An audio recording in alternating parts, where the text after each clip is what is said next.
How's it going? This is just going to be a very quick tutorial on how to use the LanOps competition system.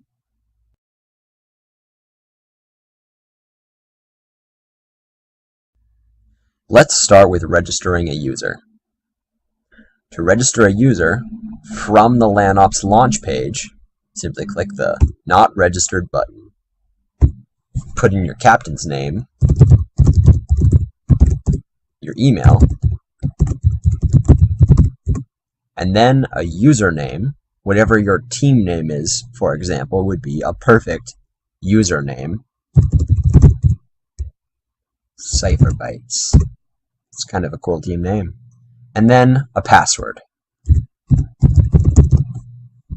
Simply click register, and if you don't see any errors on this page, you're good to go. Probably. User registered. Probably. We should now be able to log in.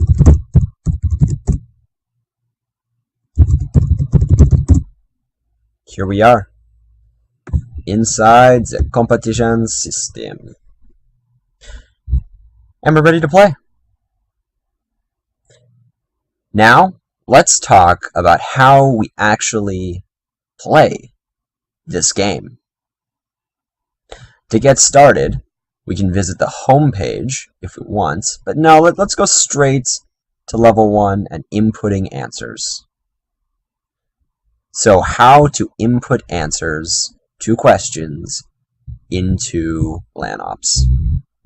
If you've read the briefing materials, you'll know that LanOps is a capture the flag system that accepts answers to questions in the form of SHA-1 hashes. For example, here's a question from a previous game in which you found a flag in the flag number 1 file on your desktop. I've saved that answer in the HTML of the page for demonstration purposes. A SHA-1 hash. If we copy the hash and paste it into the field up here, done it before. We then click submit, and the question was answered correctly. It's just that easy. If we've answered a question correctly, we can now check on the scoreboard and see that Cypherbytes is now leading with 1 point. Brilliant! We can also see right from here what questions we've gotten right and how many points we've gotten for those questions, as well as how many points we have for this specific level that we're working on. It's a pretty awesome system, I think. Anyway, that's how to submit flags that you've discovered. Next, let's look at how to create flags from questions.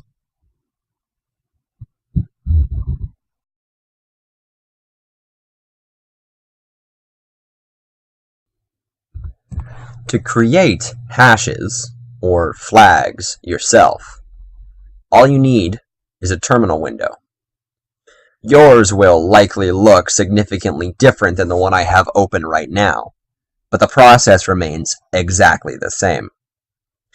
If you're given a question, you'll be able to generate your own flag or answer to that question using just 2 simple commands piped together. Allow me to demonstrate.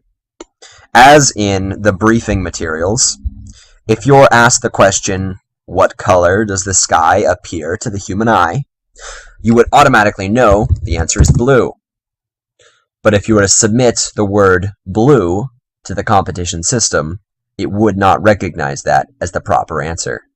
Instead, the competition system needs the hash of the word blue.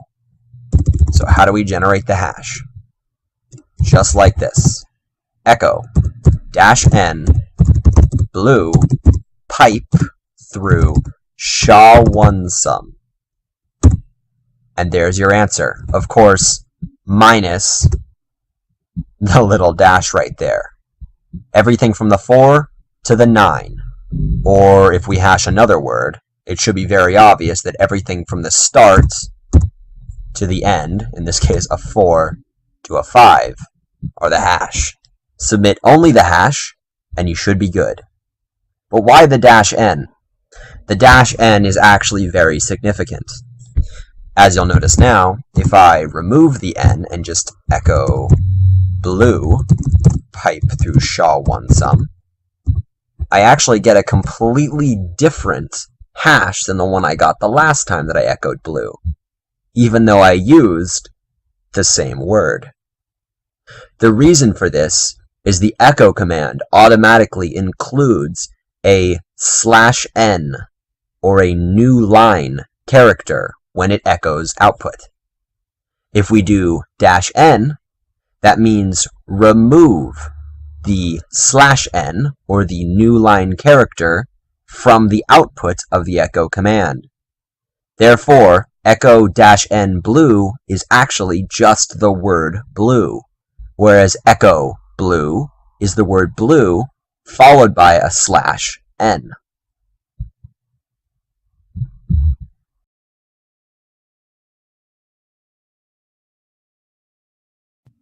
Finally, how to ask for help in LanOps. If you're experiencing a problem, you don't need to raise your hand, jump up and down like crazy, or shout and holler to get help. There's actually a really simple system built right into the program that will allow you to ask for help silently, non-embarrassingly, from across a room. From the scoreboard, or the page that you arrive at after logging in, click the Homepage button. Here on the Homepage button, you see not only these funny little messages from our last little competition, though these should hopefully during our competition be useful, but you do see on the bottom a Request Assistance button. If you click that button, you're dropped into a page that says your request has been sent. And in fact, it has. The admin console, though I will not show you, has just received a request for help from the user cipher bytes with a timestamp. I'm certain someone will be around very soon to give me some assistance.